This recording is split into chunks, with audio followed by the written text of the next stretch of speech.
Hello YouTube, welcome back to a brand new video. My name is Kevin and this is the Red Pilling channel. So I want to discuss a little bit about Donald Trump. So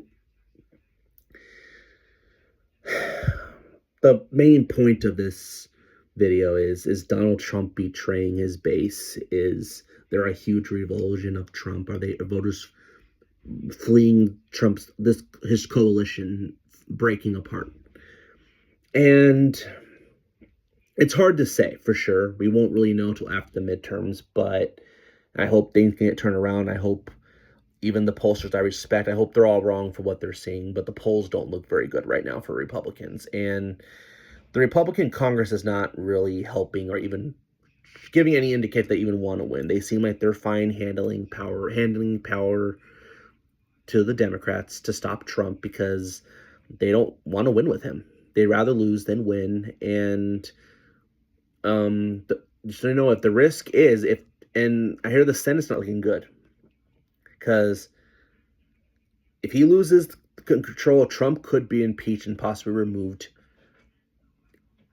and that's the reality people need to know. And I feel like if Trump doesn't keep his promises, and if voters don't think he's keeping his promises, and if they feel betrayed, they're not going to care. So this is serious what we're seeing right now, and I do think the DOJ is kind of swampy. I don't really think the DOJ I think they're controlled. A lot of it's theatric, but they don't actually do anything. So anyway,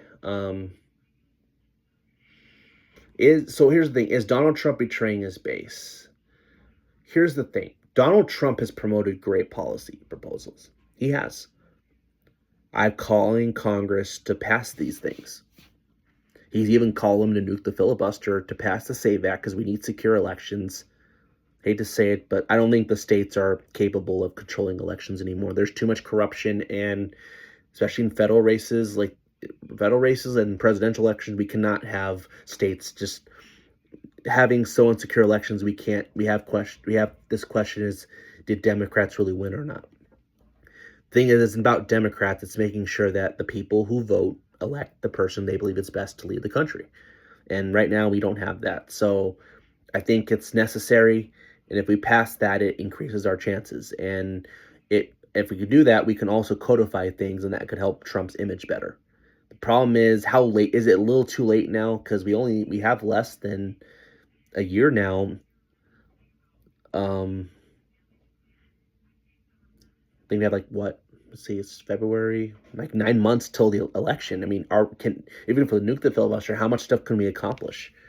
I think if Trump can pass the Obamacare subsidies that he was doing, where he puts them to people, that's a healthcare plan that could help them some, because healthcare is a big issue, especially with seniors since the vote's largely midterm tend to be voters who are older, because a lot of the higher propensity voters who turn out every election, they tend to be older. So, and that's a big issue for seniors. So that would help Trump's voters with that. Cutting illegal welfare for illegals. Those are all big things that can help his approval rating. But unfortunately, Trump's approval rating is taking a toll because nothing's getting done. So it isn't necessarily that.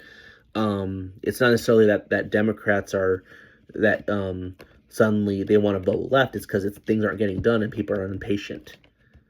And they want his executive orders to be codified, not just because they know what happens. It gets overturned. So I guess voters aren't impressed by it because they just see it as theater as long as it's not codified.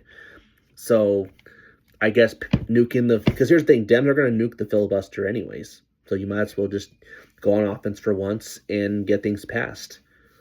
And Trump could be removed. If he does not win, if Dems take control, they could impeach and remove Trump, and they will. And that's the problem. So that's the warning. Do you want that? I mean, whether you think Trump's term has been a disappointment or not, I mean, is that good for the country to have that happen? So I don't know. We have a choice to make, but Trump ran on immigration. That's, his biggest, yeah, the economy was important. Um, I think the economy will slowly get better. His approval rating, I think it's starting to improve more as time goes on. I think it's slowly starting to take. Remember, Biden left it in a pickle, so it takes time. But Trump had a lot of unrealistic expectations. I mean, he did promise a lot, and especially for the first 2 years, while we have a Republican Congress, people want Trump to act now. This is his best time to get things done, and the Congress is stalling. So people are upset, and they didn't. Here's the thing: if this is what we're gonna get, a lot of the people who feel we probably should just kept Joe Biden again, if we're just gonna have this incompetency. And I think I'll talk about the Epstein files again later, about the Pam Bondi on another video, but I do think I do blame Pam Bondi a lot for why this administration's approval rating went down, because it all started with her mishandling of the Epstein files, but that's for another time right now. But Trump, I think, won largely because of immigration. He brought draining the swamp, which unfortunately the swamp's not being drained. And immigration. And clearly the base wants him to go harder. I know Trump is pretty moderate on immigration. He always has been. That's why, to me, it's not a big surprise. But the base want him to go harder. And do the voters that voted for mass deportation, do they have a specific way they expected it to be done? It's like they expected Trump just to get a big caravan and deport them all the time, like go in people's houses and stuff. And they have a particular way they thought it was supposed to happen. And because it's not happening in their way, the influencers claim he's failing. And they think the only way to see deportations is if through ICE. Now, ICE tends to deal with violent criminals more, and Trump's policies are working on immigration. The border is closed, so he did keep his promise on securing the border. And he is, he is, and we do have a below net zero migration, so we have less people coming in here than ever, in a long time. So his policies are working, but people want him to go harder. They want the people who've been here illegally to be deported. Now, I don't expect all 20 million all at once, but I do expect it to get to the millions at some point, because, and there's all this paranoia. I think he's getting manipulated by donors. Oh, you're going to destroy the economy. Here's the thing.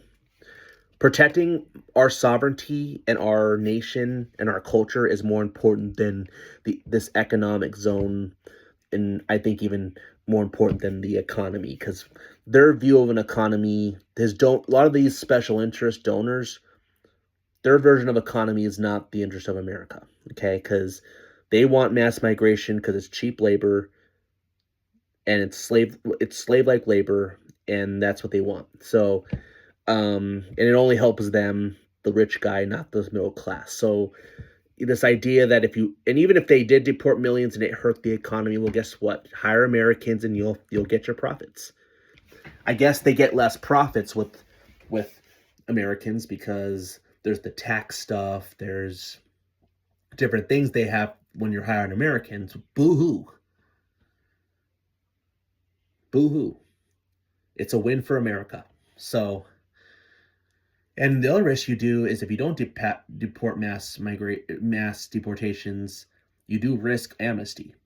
Now, there's a lot of pressure. I'm not going to accuse Trump of planning to do that. I'll believe it when I see it, but I think Trump has too much pressure to not do that. Do not make Reagan's mistake on that, man. Don't. Because if amnesty passes, because if you don't do mass deportations, you are going to risk amnesty passing, because the Democrats want it, and a good portion of the senators in Washington want it. And I think this whole thing with ICE happening in Minneapolis and stuff is all staged to give It gives Democrats an excuse. It gives Democrats want more voters, but it gives Republicans an excuse. Oh, well, let's pass amnesty. Let's do a compromise.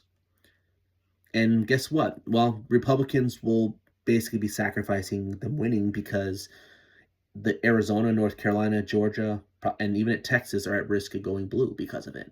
So this is a big risk if Trump backs down too hard on migration. Yeah, and I know people are uncomfortable because he keeps wording it violent criminals. Well, here's the thing, Trump, they're all criminals for coming illegal. So be careful with that. Yes, get the criminals out, but don't weaken on this. If I do think you know, banning welfare, that's why if you can get them, I think that one only needs like 51 votes to pass. So if you can ban illegals from getting welfare, because they do get welfare and Medicaid and all that stuff, all the freebies that Democrats promised them. And if you pass and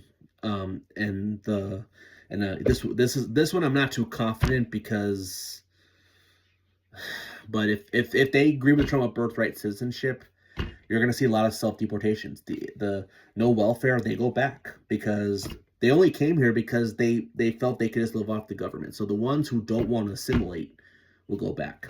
So you will see the millions.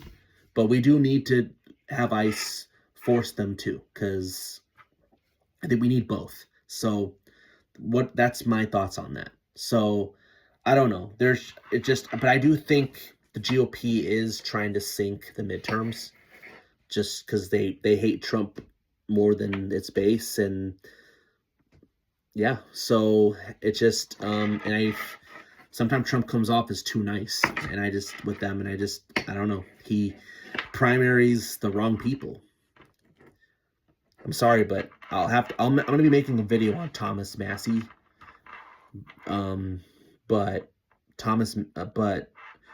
he needs to. There's so many people in Congress that need primaries. I think going after Thomas Massie was the wrong person to go after. He should have. There's plenty of others you could have gone after that would have been more vote online with you than anything. And I think Trump's demand for loyalty all the time is not good, because you have to understand it's not about you, Trump. It's about American people. And I know that he was screwed over in 2020 and a lot of betrayal, and he wants to make sure people who are in his cabinet support him. I understand that, but you also need to do policy as well, or else what does it matter? Then when you leave, you have all these swampians that remain. So anyway, that's my thoughts on this. Anyway, if you like this video, please like. Let me know what you all think. If you like this channel, please subscribe, hit the bell for notification. The Red Pilling Channel out.